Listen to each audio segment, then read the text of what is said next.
Dans la petite ville de Grenoble, nichée quelque part entre les lacs et les collines de l'État de New York, les journées s'étiraient avec la lenteur d'une respiration tranquille. Sur la rue principale, 3 cafés rivalisaient de parfums, l'odeur du café fraîchement moulu se mêlait à celle des croissants chauds, tandis qu'une librairie dévoilait en vitrine des premiers chapitres de mondes insoupçonnés. Et puis, juste à côté, se tenait le Glassroom, un restaurant aux baies vitrées immenses, sanctuaire de porcelaine fine et de chandeliers nacrés, où l'élite locale aimait conclure ses affaires en savourant un silence feutré. Là, chaque assiette arrivait telle une œuvre d'art, escortée par des serveurs en chemise d'un blanc immaculé et gants crème. Sarah Bren, 37 ans, s'y était taillée une place depuis 6 ans. Pour elle, cette stabilité n'avait rien d'anodin, c'était la promesse de pouvoir payer le loyer à temps, celle de garder un toit au-dessus de la tête pour sa fille unique, Émilie. Les 12 heures de service quotidien, les sourires inébranlables que réclamaient les clients capricieux, la retenue glaciale à afficher quand un convive parlait trop fort ou claquait des doigts, tout cela formait la trame silencieuse de son existence. Mais chaque soir, aussitôt quittait-elle la salle tamisée, qu'un éclat de vie l'attendait dehors. Assise sur un banc face au restaurant, Émilie, 14 ans, croisait ses longues jambes fines et tenait entre ses genoux un vieux violon au vernis écaillé. Elle le protégeait comme un trésor hérité. Parfois, l'archer caressait distraitement les cordes tandis qu'elle relisait un passage de Tchekhov, d'autres soirs, elle se contentait de fermer les yeux, happée par un monde intérieur que seul la rendait tangible. C'était un lien invisible entre mère et fille, un fil de soie tendu sur les années. Sarah, autrefois, avait rêvé de lumière de scène. Étudiante à Manhattan School of Music, elle enchaînait les partitions, certaine que la musique tracerait son avenir. Mais une grossesse inattendue, la désertion d'un mentor et une famille qui ne pardonna jamais l'erreur, eurent raison de ses espoirs. Elle quitta New York, rentra à Grenoble et rangea son violon au fond d'un placard, jurant de ne plus jamais en jouer. Ce même instrument qu'Émilie découvrit poussiéreux alors qu'elle n'avait que 9 ans, elle le tendit sans un mot à sa mère, et Sarah, bouleversée, effleura 2 notes rien qu'un frisson de mélodie, mais assez pour raviver des braises que l'on croyait éteintes. Depuis, l'enfant apprit seule, à l'instinct, on disait qu'elle possédait l'oreille absolue, qu'elle avalait les concertos comme d'autres respirent. Sarah, protectrice, refusait pourtant concours et projecteurs, le moment n'était pas encore venu, disait-elle, et la ville, trop petite, risquait d'étouffer un rêve fragile. Ce soir-là, celui où tout bascula, Sarah avait accepté des heures supplémentaires, un client de marque avait réservé la salle VIP. Richard Langford, fondateur d'un fonds d'investissement colossal, venait 2 fois l'an à Grenoble, au printemps, pour chasser, en automne, pour signer des accords immobiliers. Grand, les tempes argentées, costume italien ajusté, Langford maniait le pouvoir avec un mélange de flamboyance et de cynisme. Il aimait surtout rappeler, par un mot d'esprit ou un rire caverneux, que tout et chacun se trouvait à sa merci. À la lueur des chandelles, tandis que Sarah servait un Bordeaux d'exception, les yeux de Langford se faufilèrent vers le vestibule. Il aperçut l'adolescente sur le banc, le violon posé derrière elle comme une aile repliée. D'un signe de tête, il appela Sarah. « C'est ta fille, n'est-ce pas » lança-t-il, mi-curieux, mi-moqueur. « Oui, monsieur, répondit-elle, épaules raidies. « Et c'est un violon, ça » Je croyais qu'ici on ne jouait que la marche des petits chiens. Autour de la table, quelques rires gras fusèrent. Sarah encaissa, mutique. Langford claqua des doigts, on aurait juré qu'il donnait la réplique dans une pièce écrite pour lui seul. Allez, si on s'amusait ? Qu'elle vienne jouer ici, tout de suite. Un petit concert privé, ça nous changera.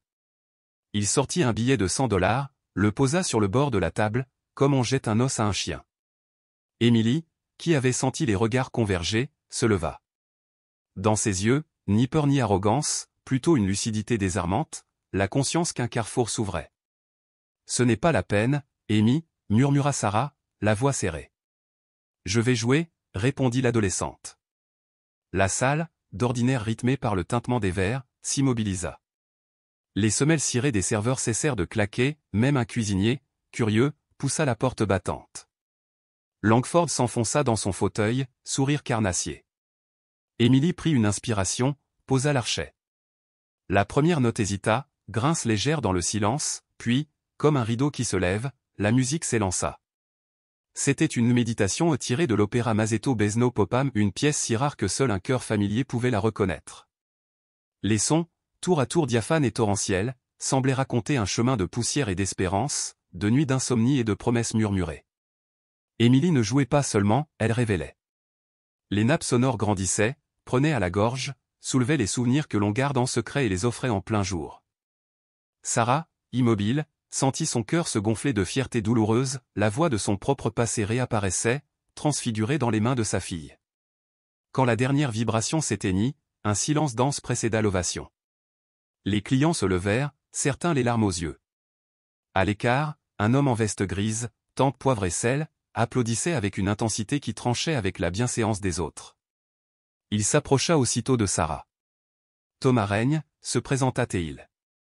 Je dirige une académie privée de musique à Boston. Nous formons les jeunes talents les plus prometteurs. Je crois avoir trouvé ce soir un cas exceptionnel.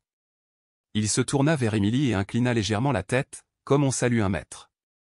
Sarah, encore vibrante d'émotion, peinait à rassembler ses esprits. Langford, lui, observait la scène, un pli crispé au coin des lèvres. Il toqua la table du bout de l'index. Une bourse complète, vraiment? Lâcha-t-il d'un ton traînant. Restauration, logement, frais de scolarité? Et qui gagnez-vous? La philanthropie, ça nourrit son homme. Parfois, répondit Reine sans hausser la voix. Quand le génie se présente, il faut savoir le servir, pas l'exploiter. Une ombre d'irritation traversa le visage du milliardaire, cette même crispation qui l'envahissait quand une pièce de son grand échiquier lui échappait. Vous savez, déclara-t-il, assez fort pour que chaque convive l'entende, je préfère une autre approche. Offrir un billet de $100 pour un petit morceau, c'est un échange direct, honnête. Pas de dette, pas de chaîne en velours. Sarcasme à peine voilé. Mais la salle entière semblait désormais plus sensible aux harmoniques qu'à l'argent. Émilie, le violon serré contre elle, avait posé son regard sur Thomas Règne, dans ce regard brillait une lumière d'espoir, mélange d'incrédulité et de ferveur. Sarah, lentement, se plaça aux côtés de sa fille. Richard, dit-elle d'une voix basse mais ferme, ce n'était pas un divertissement. Vous avez assisté à un moment de vérité. Certains instants ne se mesurent pas en billets verts. Le murmure de surprise qui parcourut les tables aurait pu glacer Sarah. Mais elle ne tremblait plus. Toute la salle avait senti la bascule, le pouvoir changeait de main, coulant à travers la musique jusque dans l'échine des spectateurs. Langford pinça les lèvres, puis pencha la tête, masque poli retrouvé. Vous avez raison, concéda-t-il, comme on avale un remède amer. Je me suis montré, léger. Permettez que je m'excuse. Il se leva, récupéra le billet, le plia soigneusement, puis le tendit à Émilie. Voici pour les cordes de rechange, jeune virtuose. Et si jamais Boston ne vous convient pas, sachez que mon réseau peut vous ouvrir d'autres portes. Mais l'adolescente, sans arrogance, posa doucement sa main sur celle de l'homme et referma ses doigts sur l'argent. Merci, monsieur, dit-elle avec un sourire candide. Les cordes neuves, j'en aurai besoin. Pour Boston. Elle glissa le billet dans la poche de sa veste, tandis que le milliardaire restait là, un instant, pris de court. À travers les vitres, une pluie fine commençait à tomber, tapotant les carreaux comme une ovation douce. Dans l'air demeurait la trace des notes, comme un parfum persistant. Les clients s'étaient rassis en silence, certains essuyaient furtivement leurs yeux. Une serveuse reprit son plateau, mais on voyait à son pas qu'elle marchait désormais un peu plus haut, témoin d'un miracle ordinaire. Plus tard, quand la cuisine fut rangée, les chandelles soufflées et le glassroom vidé de ses murmures, Sarah et Émilie sortirent main dans la main. La ruelle sentait la terre humide et les feuilles écrasées. Sur le banc qu'elle quittait chaque soir, Sarah s'arrêta. Elle prit le visage de sa fille entre ses paumes, déposa un baiser sur son front. « Tu n'as plus besoin de ce banc, chuchota-t-elle. Le monde va s'ouvrir devant toi, ma petite. » Émilie serra contre elle l'étui usé. « Alors emporte ton violon, maman. Moi, je porterai nos rêves. » Au loin, une enseigne clignota, la pluie s'intensifia, dessinant des constellations sur l'asphalte. Sous ce rideau d'eau, mère et fille avancèrent, silhouettes soudées qui, malgré la nuit, portaient une lumière nouvelle. Derrière elles, dans le restaurant désormais sombre, le fantôme d'une mélodie continuait de vibrer, promesse qu'une seule soirée, parfois, peut dévier la trajectoire d'une vie et rappeler à chacun que la beauté, lorsqu'elle s'invite, refuse qu'on lui dicte ses conditions. Par exemple, je pourrais offrir à votre fille un violon professionnel, un professeur privé, voire une tournée de concerts solo. À condition qu'elle sache se montrer loyale. Ou du moins, qu'elle accepte une proposition, disons, plus raisonnable. Reine observa la réaction de la jeune femme avec un intérêt feutré. Sarah, elle, garda son calme. Elle serra simplement les lèvres, et répondit d'une voix posée. Merci pour votre générosité, monsieur Lanfarme. Mais, pour l'instant, il ne s'agit que d'une conversation. Aucune décision n'a été prise. Lanfarme ne dit rien. Mais dans le silence, il se mit à échafauder un plan. Cette jeune fille était une pépite rare, un diamant brut qu'on ne rencontrait qu'une fois dans une vie. Et il détestait perdre ce genre de trésor. Il se disait qu'un investissement bien ciblé pouvait porter loin. Il suffisait de la façonner, d'en faire un projet. De miser sur elle, maintenant, pour récolter demain. Et quand viendrait le moment de sa gloire, il serait là, en première ligne. Car c'était lui qui l'aurait découverte. Pas ce vieux professeur venu de Boston. Plus tard, une fois les invités partis et le restaurant rendu à son silence, Richard s'approcha de Sarah. Cette fois, sans faux semblant. Sarah, je comprends que vous ayez toujours appris à vous débrouiller seule, dit-il avec un ton presque respectueux. Mais vous et votre fille, vous n'êtes pas dans une position où vous pouvez vous permettre de dire non à de bonnes offres. Je ne suis pas votre ennemi. Je veux vous aider. Vous voulez acheter mon choix? Murmura Sarah. Ou bien acheter ma fille? Un sourire en coin étira les lèvres de Lanfarme. On n'achète que ce qui est à vendre. Le reste n'est qu'une question de temps et de circonstances. Sarah s'apprêtait à répliquer, mais Émilie apparut à ses côtés. Elle le regarda droit dans les yeux et dit d'une voix claire. Nous ne sommes pas à vendre. Et nous n'avons pas peur. Lanfarme la fixa. Il comprenait. Cette fille possédait une chose précieuse et indomptable, quelque chose qu'on ne pouvait pas enfermer dans une stratégie. Et c'était justement cela qui l'irritait profondément. Cette nuit-là, dans leur petit appartement en périphérie, Sarah était assise dans la cuisine. Le thé fumait à côté d'elle. L'ordinateur était ouvert sur le site de l'académie dont Règne avait parlé. Elle regardait au dehors, les lumières de la ville dansant dans ses yeux fatigués. Émilie entra doucement. « Tu crois que ça vaut le coup ?» demanda-t-elle. « Je ne sais pas, Amy, » répondit Sarah sans détourner le regard. « C'est un autre monde, un autre niveau, une autre responsabilité. Tu crois que je n'y arriverai pas ?» Sarah tourna lentement la tête vers elle. « Je crois que tu y arriveras. Ce qui me fait peur, c'est de ne pas pouvoir être à tes côtés. Tu seras toujours là. Même si tu es loin. » Sarah sourit doucement. Sa fille grandissait. Elle parlait déjà comme une adulte. Et cela l'effrayait autant que cela la remplissait de fierté. Le lendemain, Sarah accepta finalement un rendez-vous seul à seul avec Règne.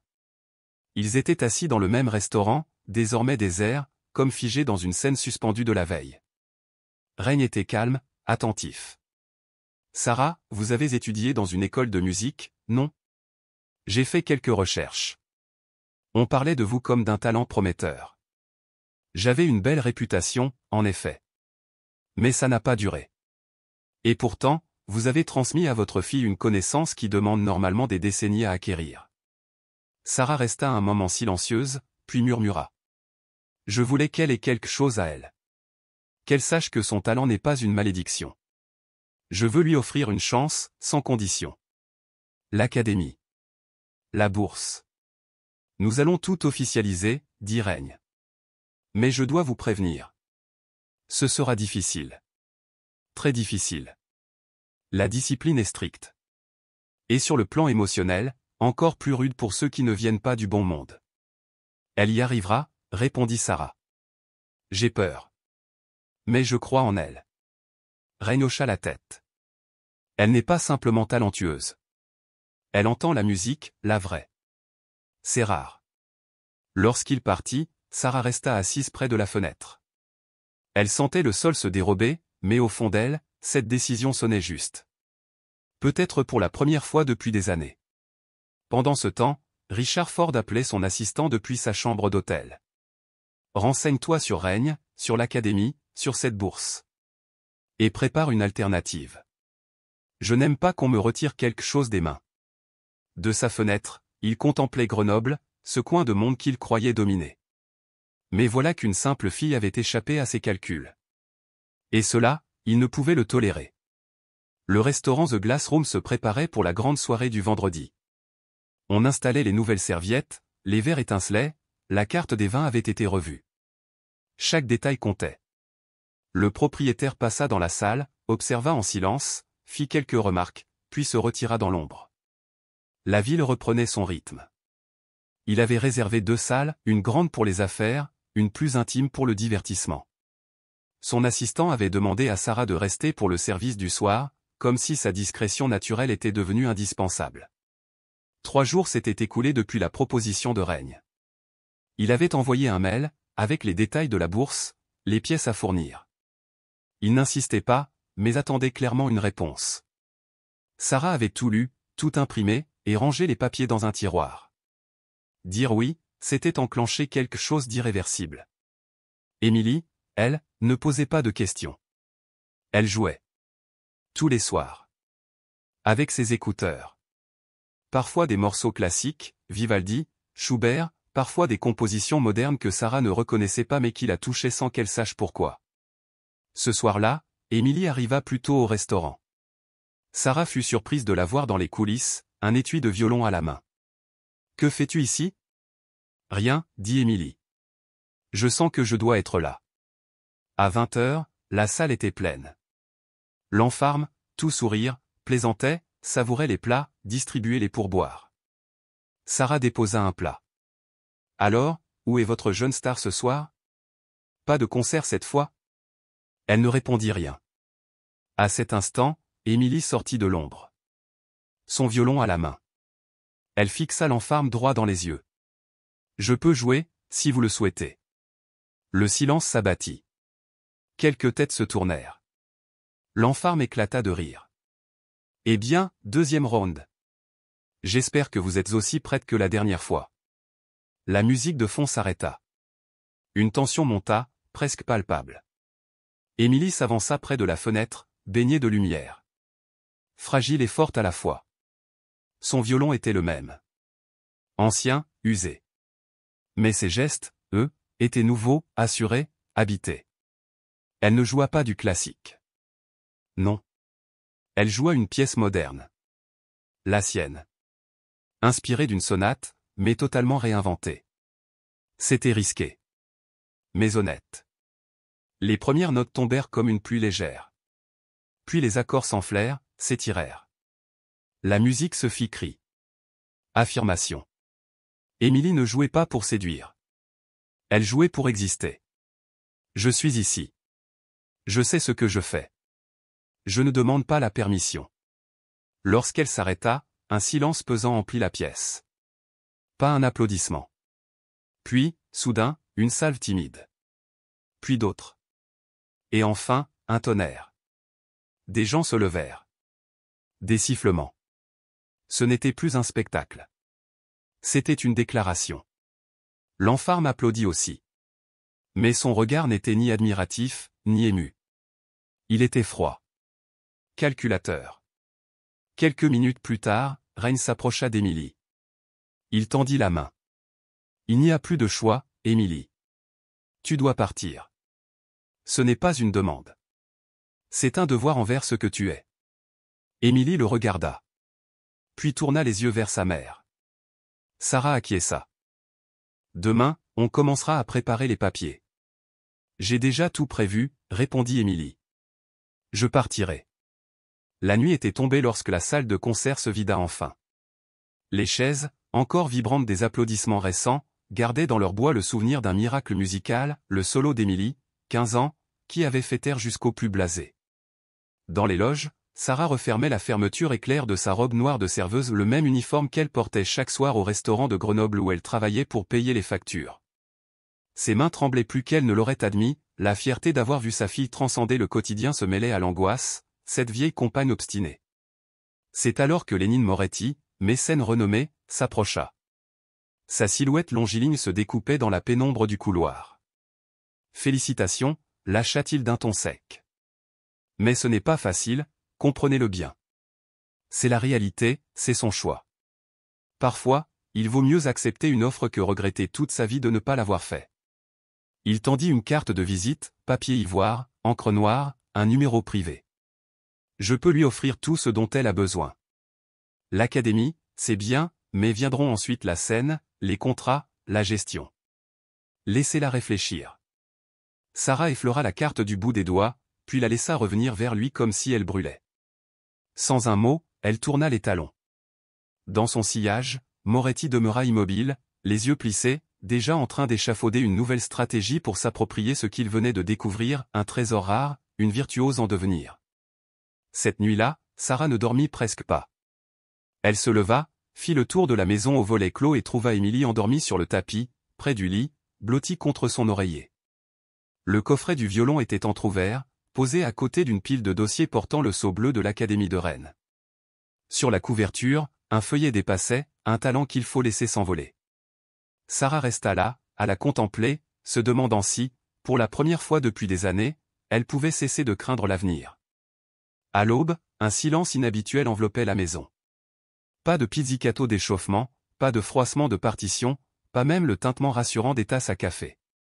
Émilie dormait toujours, serrant son violon désormais déhoussé, comme si elle craignait que le son se dissolve s'il retournait dans son étui. Dans la cuisine, Sarah versa du café brûlant, observa la vapeur monter, puis se pencha sur les documents de l'académie.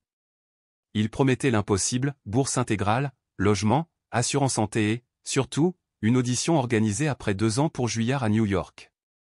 Une photo s'était glissée entre les pages.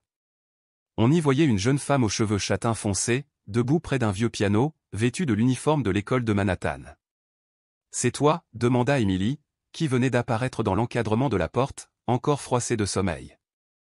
Sarah hocha la tête, un sourire timide aux lèvres. La dernière année avant ta naissance. J'avais 19 ans. Les professeurs disaient que j'avais un bel avenir. Qu'est-il arrivé? Cette question, Sarah l'avait redoutée 1000 fois. Elle tourna la page, un cliché d'une fête étudiante. Un jeune homme grand, sourire éclatant, tenait un violon près de son cœur. Martin, murmura-t-elle. Il était doctorant. On jouait ensemble, on passait nos journées à répéter, nos nuits à parler d'avenir. Puis, un soir, je lui ai annoncé que j'étais enceinte. Il est resté silencieux. Et le lendemain, il avait disparu. Émilie sentit sa gorge se nouer. Tu es resté seul. Presque. Mes parents. Ils ne comprenaient pas. Ils ont refusé de m'aider quand j'ai décidé de te garder. On m'a conseillé un congé sabbatique, mais je savais déjà que je ne reviendrais pas. J'ai quitté Manhattan, trouvé un job de serveuse à Grenoble. Et puis, tu es arrivé. Sarah inspira profondément avant de poursuivre. Au début, je pleurais la nuit, non pas à cause de toi, mon ange, mais à cause de tout ce que je croyais avoir perdu. Et puis, un jour, tu as attrapé mon violon. Tes doigts ont cherché un accord, et j'ai compris, la musique n'était pas morte. Elle passait simplement par toi. Un long silence s'installa. La lumière matinale filtrait entre les rideaux, dessinant sur le parquet des ombres en forme de portée musicale. J'ai peur de partir, avoua Émilie, brisant le calme. Pas pour moi, mais pour toi. Je crains de te laisser seule. Sarah posa sa main sur la joue veloutée de son enfant. Moi, j'ai peur de ne pas te laisser partir. Mais tu dois y aller. Pas parce que tu es talentueuse ça, tous l'ont déjà vu mais parce que tu es prête. Elle marqua une pause, caressa une mèche brune échappée de la tresse d'Émilie. Je n'ai jamais été aussi courageuse à ton âge. Tu l'as été. Tu as renoncé à ta carrière pour moi. Non, mon cœur. J'ai transformé la musique, elle est devenue la berceuse de tes nuits, la lueur qui guidait nos hivers. 2 jours plus tard, Richard Nevers, l'homme de confiance de l'Académie, arriva en ville avec des contrats officiels. Cette fois, il ne passa pas par le restaurant mais se présenta directement chez Sarah. Selon la rumeur, la vidéo du solo d'Émilie avait déjà explosé les compteurs sur les réseaux, la fille au violon qui a fait trembler Grenoble. Tout est prêt, déclara-t-il, ses yeux pétillants d'enthousiasme. Demain, nous partons à l'aube. Un chauffeur nous conduira à Rennes, puis à l'aéroport. Émilie signa, la main ferme. Sarah, elle, parapha davantage avec le cœur qu'avec l'encre, chaque lettre tracée scellait la promesse d'un départ et la cicatrice d'une séparation. Dans la chambre, la valise attendait, sage, au pied du lit. Le violon, enveloppé d'un vieux châle en laine, reposait dessus. Sur la table de nuit, Émilie découvrit une enveloppe ivoire, à lire en chemin. Quand les mots refuseront de sortir. Elle n'ouvrit pas la lettre, se contenta d'embrasser sa mère. Tout ira bien. Je sais, répondit Sarah dans un murmure. Le soir même, Sarah poussa la porte du restaurant mais cette fois en simple cliente. Le patron, surpris, se hâta de lui trouver une table près de la fenêtre. Elle commanda un verre de vin rouge, celui qu'elle servait tant de fois aux autres sans jamais y goûter. Dans le reflet de la vitre, elle aperçut son visage, les cernes de mille veilles, la force tranquille née de tant de compromis. À la table voisine, un adolescent s'essayait au piano droit. Ses doigts hésitants cherchaient la juste note, trébuchaient parfois, se relevaient toujours. Sarah sourit, bouleversée, elle avait été cet enfant, hier, pleine d'espoir, aujourd'hui, c'était sa fille qui s'envolait. Le cercle se refermait et s'ouvrait à la fois. Là-haut, au deuxième étage, le directeur général Louis Enfarme, l'homme même qui avait osé humilier Émilie avant de subir sa victoire, visionnait la vidéo devenue virale. Le titre clignotait sur l'écran, une virtuose née à Grenoble. Il resta muet, le visage figé.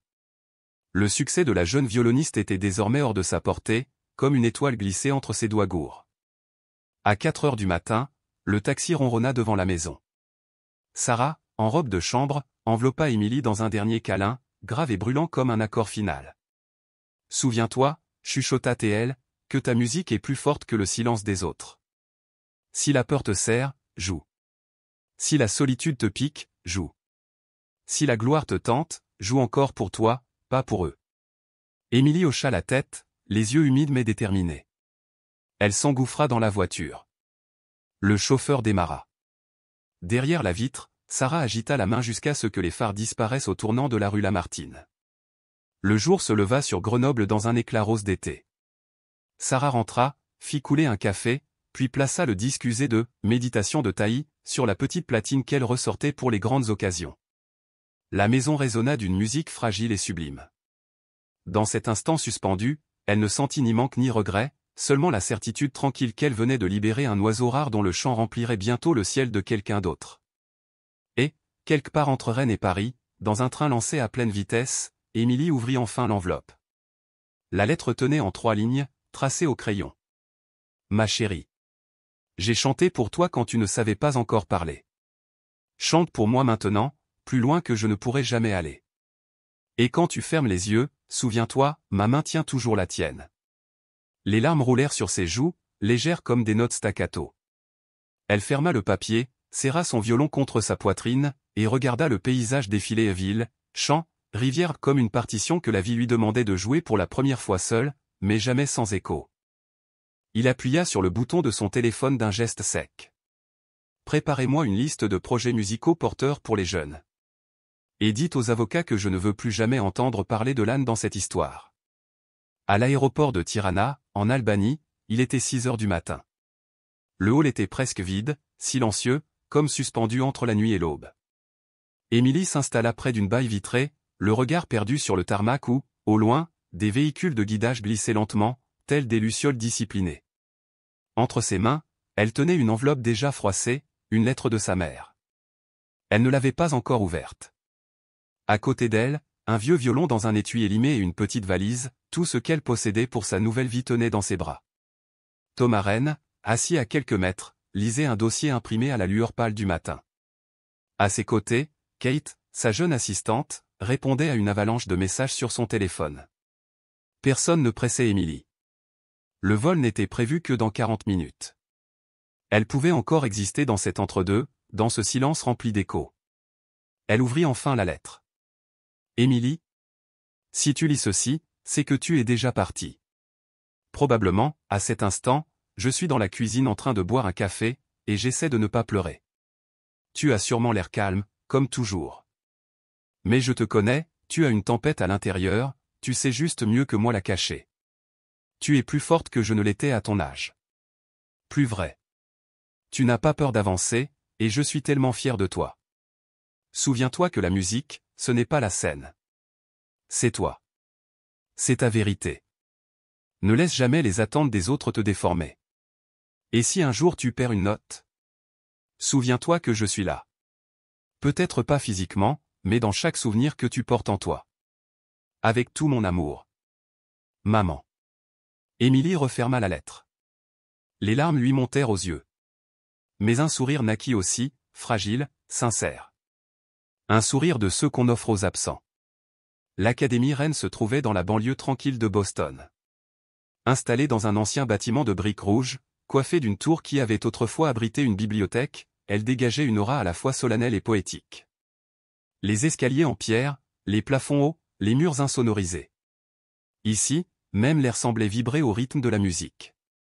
Lily, sa voisine de chambre, était une pianiste brillante et méthodique. Dès les premiers jours, Émilie se sentit désorientée. Autour d'elle, les élèves jouaient à la perfection, certains comme des robots, avec une technique glaciale, d'autres avec une passion brute, presque chaotique. Elle se sentait entre deux mondes, trop brute pour les puristes, trop fragile pour les prodiges. Son professeur, Monsieur Vincent, était un homme taciturne aux yeux pénétrants. Il l'écouta jouer longuement, en silence. Puis il déclara, d'une voix douce. « Il te manque la forme. Mais ce que tu as, ça, on ne peut pas l'enseigner. Ce n'est pas une question de doigts. C'est une question d'âme. » Alors elle travailla. 6, parfois 7 heures par jour.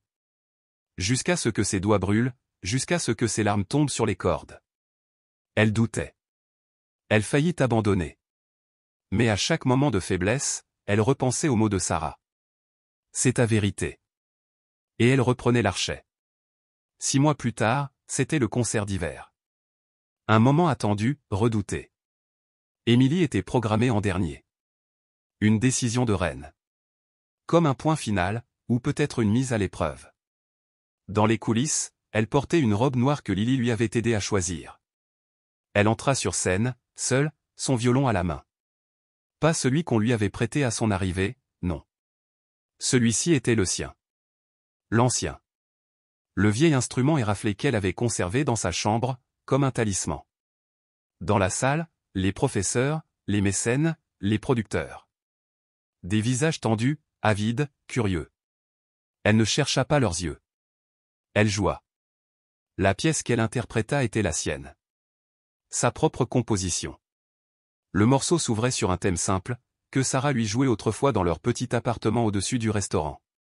Puis, la musique s'élevait, s'épaississait, devenait presque symphonique. Et à la fin, elle revenait au motif initial. Le même, mais transfiguré. Comme elle. La dernière note résonna dans un silence suspendu. Puis, soudain, une ovation. Pas un simple applaudissement poli. Non. Une véritable reconnaissance. Dans l'ombre du fond de la salle, Thomas Rennes, adossé contre un mur, esquissa un léger sourire. Il savait que ce soir, Émilie n'avait pas seulement gagné un public. Elle avait traversé sa propre frontière. Ce n'était pas un triomphe académique. C'était une victoire intérieure. Une semaine plus tard, un petit article parut dans un magazine musical. Le titre ? Émilie, la fille d'une ville ouvrière qui a fait taire la salle. En sous-titre. Ma première professeure s'appelait Sarah.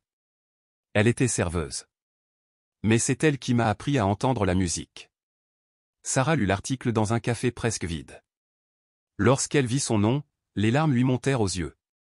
La serveuse s'inquiéta. Tout va bien, madame ? Sarah sourit, la gorge nouée. Oui. Tout va bien. Vraiment. À Grenoble, la vie suivait son cours. Les élections faisaient encore débat. Des maisons sortaient de terre. Le restaurant avait changé de propriétaire. NGF, l'entreprise locale, avait mis ses activités en pause, temporairement. Et pourtant, personne ne semblait vraiment manquer à l'appel. Mais ailleurs, à Boston, une jeune fille que certains avaient voulu humilier montait de scène en scène. Son nom commençait à circuler. Pas à cause de la publicité. Pas grâce au réseau. Mais parce qu'il y avait dans son jeu quelque chose d'irréfutable. Une vérité. Car la musique, ce n'est pas une question de volume. Ni de virtuosité. C'est une question de sincérité. Une voix intérieure. Une note juste qui vient de l'âme. Et parfois, il suffit d'une seule soirée pour que tout bascule. Une seule note, jouée avec foi. Même si ton violon est vieux. Même si la salle est pleine de regards indifférents. même si tu trembles. Si tu as quelque chose à dire, ne te tais pas. Si tu portes une mélodie, joue-la. Il suffit parfois de 3 minutes, pour que le monde se souvienne de ton nom.